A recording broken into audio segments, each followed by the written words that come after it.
Good morning students. நம்ம இப்போ தான் ஹாஃப் இயர்லி முடிச்சுட்டு வந்துருக்குறோம். இந்த ஹாஃப் இயர்லி எல்லாமே திருப்தியாக எழுதிருப்பீங்கன்னு நினைக்கிறேன்.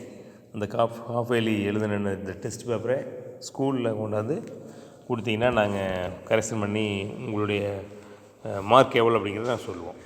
அதனால் எல்லா பேப்பர் ஹாஃப் இயர்லி பேப்பர் எல்லா பேப்பரையும் நீங்கள் ஸ்கூலில் கொண்டு வந்து கொடுங்க. சரி, இப்போ அடுத்தது நெக்ஸ்ட் லெசன், இது 19th லெசன், உயிரின் தோற்றமும் பரிணாமமும். இந்த லெசன் ரீகால் பண்ணலாம். இப்போ உயிரினுடைய தோற்றம், ஒரு உயிரினம் தனித்துவமான பண்புகளை பெற்றிருப்பதோடு அமைப்பு, செயல்பாடு, இதில் பார்த்தீங்கன்னா தங்களுக்குள் ஒரு ஒற்றுமையையும் வெளிப்படுத்துகிறது. நீ எந்த உயிரினம் எடுத்தாலும் சரி, அதனுடைய அமைப்பு, அதனுடைய செயல்பாடு பார்த்தீங்கன்னா கொஞ்சமாவது ஒற்றுமை இருக்கும். அதனுடைய பன்முகத்தன்மையுடன் தோற்றம், பரிணாம செயல் முறைகளுக்கு உட்பட்டு இயற்கையோடு சமநிலையான தொடர்பையும் அது பராமரிக்கிறது. எப்படி அதனுடைய அமைப்பும் செயல்பாடு இருந்தாலும் அது இயற்கையோடு இணைந்ததாக உள்ளது. இதை புரிந்து கொள்வதற்கு நாம் கடந்த காலத்தை நாம் புரட்டி பார்க்க வேண்டும். அப்போ தான் அதனுடைய ஒரு உயிரினத்தினுடைய அமைப்பு, செயல்பாடெல்லாம் நமக்கு, அமைப்பு, செயல்பாடு, இயற்கை, இந்த மூணுனுடைய தொடர்பு நமக்கு விளங்கும்.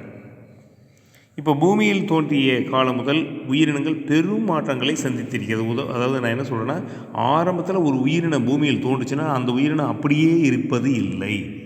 காலத்துக்கு மாதிரி அதனுடைய தோற்றம் மாறிட்டு வரும். அதுக்காக வருஷத்துக்கு மாறுமா? இல்லை. அது பல்லாயிரம் ஆண்டுகளுக்கு கடந்து அதனுடைய உருவத்தில், தோற்றத்தில் மாறுபாடு ஏற்படுகிறது. உயிரினங்களுடைய வரலாறு 2 கூறுகளை உள்ளடக்கியது. பூமியில் உயிரினங்களுடைய தோற்றம் மற்றும் உயிரினங்களுடைய தோற்ற காலம், அது வரலும் பார்த்திங்கன்னா அவற்றில் ஏற்படக்கூடிய படிப்படியான மாற்றங்கள், தகவமைப்புகளுக்கான நுட்பம், அதாவது பரிணாமம் எப்படி அப்படிங்கிறத அந்த லெசனில் படிக்க போகிறோம்.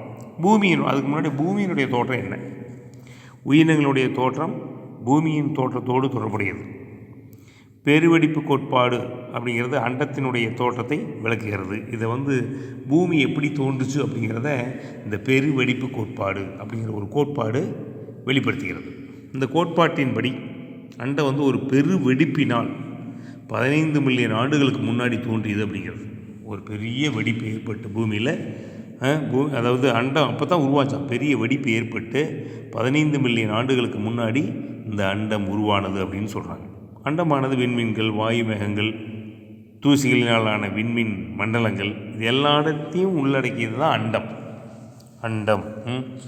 இப்போ வாயு மேகங்கள் தன்னுடைய ஈர்ப்பு விசை காரணமாக மோதிக்கொள்ள தொடங்கி அணுக்களையும் துகள்களையும் உருவாக்கியது. இந்த வாயு மேகம் ஒன்றோட ஒன்று மோதி அதிலிருந்து தான் அணு, துகள் இதை ரெண்டுமே உருவாச்சு அப்படின்னு சொல்கிறாங்க. அப்படி சூரிய மண்டலம் உருவாகி இருக்கலாம். இது மாதிரி தான் சூரிய மண்டலமும் உருவாகி இருக்கலாம். அதே மாதிரி அணுக்கள், அதே தூசி துகள்கள், வாயு அடுக்கள் இதெல்லாம் தெரலாம் ஒன்றா இணைந்து கோள்கள் உருவாகி இருக்கலாம். இது பால்வெளி விண்மீன் திரளில் சூரிய மண்டலத்தை உருவாக்கியது அப்படின்னு ஒரு கருத்து இருக்குது. ஏறத்தாழ 4.5 பில்லியன் ஆண்டுகளுக்கு முன்னாடி பூமி உருவாகிருக்கலாம் அப்படின்னு ஒரு கருத்து நிலவுகிறது. பூமி தோன்றிய 500 மில்லியன் ஆண்டுகளுக்கு பின் உயிரினங்கள் தோன்றியது. பூமி தோன்றதுக்கப்புறம் 500 மில்லியன் ஆண்டுகளுக்கு பின்னாடி உயிரினங்கள், பூமி தோன்றின உடனே உயிரினங்கள் வரல, 500 மில்லியன் ஆண்டுகளுக்கு பின்னாடி தான் உயிரினங்கள் தோன்றின அப்படின்னு ஒரு கருத்து நிலவுகிறது. இப்போ இந்த உயிரினங்களினுடைய தோற்றம் பற்றிய கோட்பாட்டை நாம் பார்க்கலாம். கேட்கலாம், இதில் 4 மார்க்லேயோ அல்லது 7 மார்க்கில் கூட உயிரினங்களின் தோற்றம் பற்றிய கோட்பாடுகளை விவரி அப்படின்னு கேட்டாங்கன்னா நீ இது எழுதணும். சிறப்பு தோற்ற கோட்பாடு, சுய படைப்பு கோட்பாடு, உயிர் பிறப்பு கோட்பாடு, வேற்று கிரக அல்லது காஸ்மிக் தோற்றம், உயிர்களினுடைய வேதி பரிணாமம், இது மாதிரி எத்தனை டாப்பிக்கு? ஒரு 5 டாபிக் இருக்குது. அதை நல்லா தரவாக பார்த்துக்கணும். சிறப்பு தோற்ற கோட்பாட்டில் இயற்கைக்கு அப்பாற்பட்ட நிகழ்வின் காரணமாக இந்த சிறப்பு தோற்ற கோட்பாடு உருவாகிறது. உயிரினங்கள் உருவாகி இருக்கலாம். உயிரினங்கள் தோன்றியதிலிருந்து இதுவரை அவற்றில் எந்த மாற்றமும் ஏற்படவில்லை அப்படிங்கிற இந்த கருத்தை இது வலியுறுத்துது. சிறப்பு தோற்ற கோட்பாட்டினுடைய ஸ்பெஷல் மெசேஜ் என்ன அப்படின்னு பார்த்தீங்கன்னா, உயிரினங்கள் தோன்றியதிலிருந்து இதுவரையிலும் அதில் எந்த மாற்றமும் ஏற்படலை அப்படின்னு இந்த கோட்பாடு விளக்குது. சிறப்பு தோற்ற கோட்பாடு.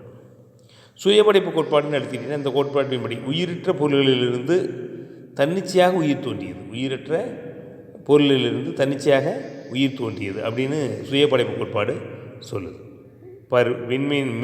மீன்கள் சேற்றில் இருக்கும், தவளைகள் ஈரமான மண்ணில் இருக்கும், பூச்சிகள் அழுகும் பொருட்களிலிருந்தும் தோன்றியிருக்கலாம் அப்படின்னு இதில் நம்பப்படுகிறது. அடுத்தது உயிர் பிறப்பு கோட்பாடுன்னு பார்த்தீங்கன்னா லூயி பாஸ்டர் 1862 அவர்களுடைய ஊகப்படி முன்பிருந்த உயிரியிலிருந்து தான் உயிர் தோன்றியது அப்படின்னு அவர் சொல்கிறார். உயிர் பிறப்பு கோட்பாடு, அதாவது முன்பு இருந்த உயிரியிலிருந்து தான் புதிய உயிரி தோன்றியது அப்படின்னு அவர் ஒரு கருத்து சொல்கிறார். இப்போ கிருமி நீக்கம் செய்யப்பட்ட காற்று புகாத குடுவையில் இறந்த ஈஸ்டுகளிலிருந்து உயிர் உருவாகவில்லை.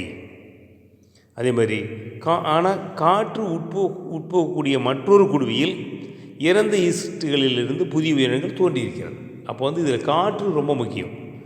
கிருமி நீக்கம் செய்யப்பட்ட காற்று புகாத குடுவையில் இருக்கக்கூடிய ஈஸ்டிலிருந்து புதிய உயிரினம் உண்டாகவில்லை. ஆனால் இதே கிருமி நீக்கம் செய்யப்பட்ட இன்னொரு குடுவையில் காற்று உட்புகும் இன்னொரு குடுவையில் இருந்த ஈஸ்டுகளிலிருந்து புதிய உயிரினம் தோன்றுகிறது அப்படின்னு இந்த உயிர் பிறப்பு கோட்பாடு கூறுகிறது. அதே மாதிரி வேற்று கிரக அல்லது காஸ்மிக் தோற்றம், புவிக்கு அப்பால் விண்வெளியில் இருந்து உயிர் தோன்றியதாக இன்னும் சில அறிவியலாளர்கள் சொல்கிறாங்க. பூமிக்கு அப்பால் விண்வெளியில் இருந்து உயிர் தோன்றியதாக. இதன்படி என்ன சொல்கிறாங்கன்னா, உயிரின அழகான புவி ஸ்போர்கள் பான்ஸ்பெர்மியா பல்வேறு கோள்களுக்கு இடமாற்றம் செய்யப்பட்டது. சில வானியல் அறிஞர்கள் இன்றும் இந்த கருத்தை வச்சுருக்காங்க. எப்படி பூமிக்கு அப்பால் விண்வெளியிலிருந்து உயிர் தோன்றியதாக சில அறிவியலாளர்கள் கருதுகிறார்கள் ஸ்போர்கள் மூலிமா. அதேமாதிரி உயிர்களினுடைய வேதி பரிணாமம், இந்த கருத்து ஓபரின் ஹால்டேன் 1922 வெளியிட்டாங்க. இதன்படி புவியில் நிலவும் சூழலுக்கு ஏற்ப தொடர்ச்சியான வேதி வினைகள் மூலமாக உயிர் தோன்றியது, வேதி வினைகள்னால உயிர் தோன்றியது அப்படின்னு இவங்க சொல்கிறாங்க.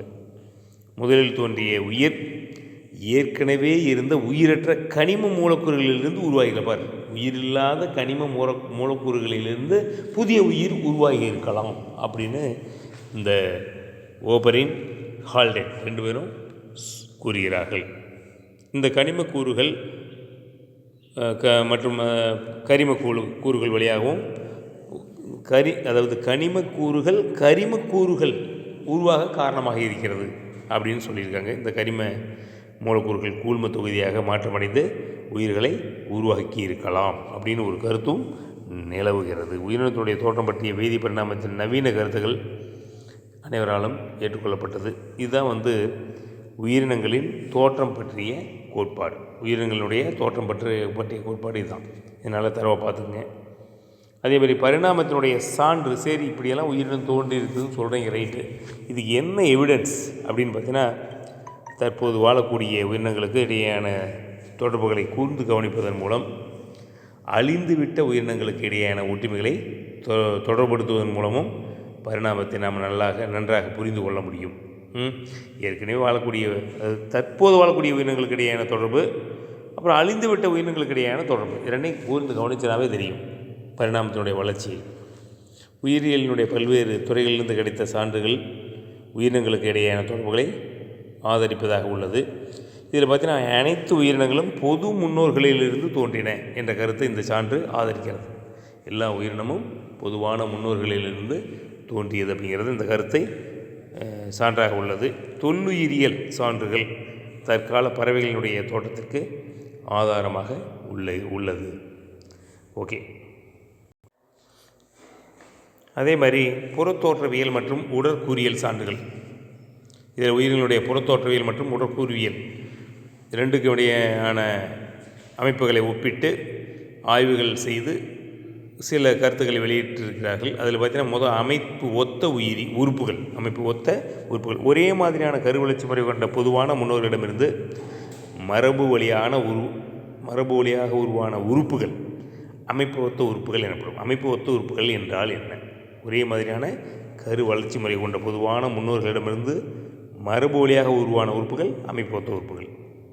இது பாலூட்டிகளினுடைய முன்னங்கால்கள் அமைப்பு ஒத்த உறுப்புகளுக்கு ஒரு எடுத்துக்காட்டாக பார்த்து, மனிதனுடைய கை பூனையினுடைய முன்னங்கால், திமிங்கலத்தினுடைய துடுப்பு, வௌவாலினுடைய ரெக்கை, இதெல்லாம் பார்த்தீங்கன்னா பார்க்குற வேறு வேறு மாதிரி இருக்கும். ஆனால் வெவ்வேறு பணிகளை செய்வதற்கேற்பவும் இது என்ன பண்ணுது, தகவமைக்கப்பட்டுள்ளது. இதில் பாரு, இதனுடைய வளர்ச்சி முறையும் எலும்புகளுடைய அடிப்படை அமைப்பு பார்த்திங்கன்னா ஒரே மாதிரி. எலும்புகளுடைய அந்த அடிப்படை அமைப்பு முறை எப்படி இருக்குது, ஒரே மாதிரியாக உள்ளது. இது டயக்ராம் வெரி இம்பார்ட்டன்ட். இது நல்லா பார்த்துங்க. அமைப்பு உறுப்புகளை விளக்கக்கூடிய அந்த பாலூட்டிகளுடைய முன்னங்கால்கள் மட்டும் போட்டிருக்காங்க. மனிதன், பூனை, திமிங்கலம், வௌவால். இது அமைப்பு ஒத்த உறுப்புகள். சரி, அடுத்தது செயலொத்த உறுப்புகள். செயலொத்த உறுப்புகள் பார்க்க ஒரே மாதிரியாகவும் ஒரே மாதிரியான பணியும் செய்யுது. வெவ்வேறு விதமான தோற்றம் கொண்ட கருவளர்ச்சி முறைகளை கொண்டு காணப்படுகிறது. இதில் பாரு, வௌவாலினுடைய இறக்கை, பறவையின் இறக்கை, பூச்சியினுடைய இறக்கை, 3 பாரு செயல் ஒத்த உறுப்புகள். 3மே ஒரே மாதிரியான பணியை தான் செய்கிறது. இதுதான் செயல் ஒத்த உறுப்புகள். அடுத்தது எச்ச உறுப்புகள். விலங்குகளின் உடலில் இருக்கக்கூடிய வளர்ச்சி குன்றிய மற்றும் இயங்காத நிலையில் உள்ள உறுப்பு தான் எச்ச உறுப்பு. எச்ச உறுப்பு என்றால் என்ன? 2 மார்க். இப்போ தொடர்புடைய சில விலங்குகளில் இதே உறுப்புகள் நல்லா வளர்ச்சி அடைந்தும் இயங்கு நிலையிலும் காணப்படும். குடல், வால், கண்ணிமை படலம், வால் முள்ளெலும்பு, தண்டுவடை எலும்பின் வால் பகுதி, இதெல்லாம் மனிதனில் காணப்படக்கூடிய சில எச்ச உறுப்பு. இது கேட்கலாம், எச்ச உறுப்பு. அதே மாதிரி முன்னோர் பண்பு மீட்சி. சில உயிர்களில் அவற்றினுடைய மூதாதையர்களுடைய பண்புகள் மீண்டும் தோன்றுவது முன்னோர் பண்பு மீட்பு.